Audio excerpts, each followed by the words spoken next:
Alors, côté support, on a un 26,80, donc c'est un point bas d'août dernier qui a servi successivement de résistance puis de support. Et on va terminer avec le câble. Le câble qui s'est lui aussi envolé, un peu plus modérément certes que l'euro face au dollar, mais un trading range semble le scénario le plus probable.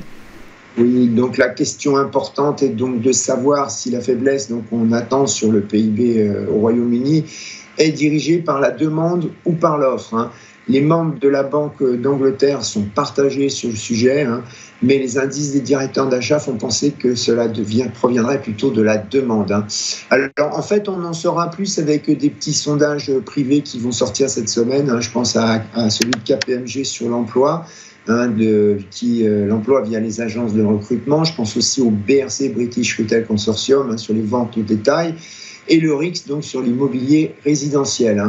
Alors, on notera d'un point de vue politique qu'après avoir flatté Donald Trump avec une invitation à voir en personne le roi Charles, le Premier ministre, Keir Starmer, a pour l'instant réussi à éviter les droits de douane. Alors, concernant le dollar aussi, donc là, ça commence à surgir à nouveau.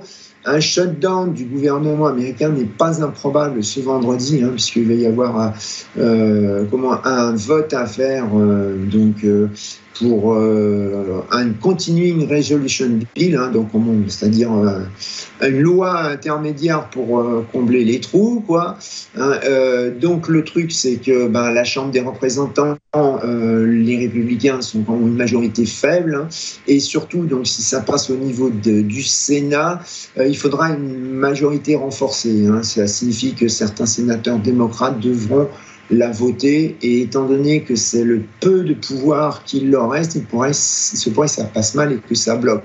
Ça ne veut pas dire qu'il y aura un shutdown très long, mais en tout cas, il pourrait y avoir un shutdown.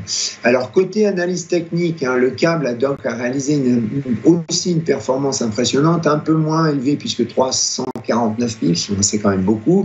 Alors, côté support, on a un 26,80, donc c'est un point bas d'août dernier qui a servi successivement de résistance puis de support. En dessous, on a un 25,77, c'était le plus bas de la semaine, tout début de la semaine. Et côté résistance, on a un 30,50 qui est le plus haut du 6 novembre dernier, qui avait servi justement successivement de résistance et de support. Au-dessus encore, on a un 31,25, c'est le plus haut du 18 juillet dernier, où là, les prix ont été rejetés violemment.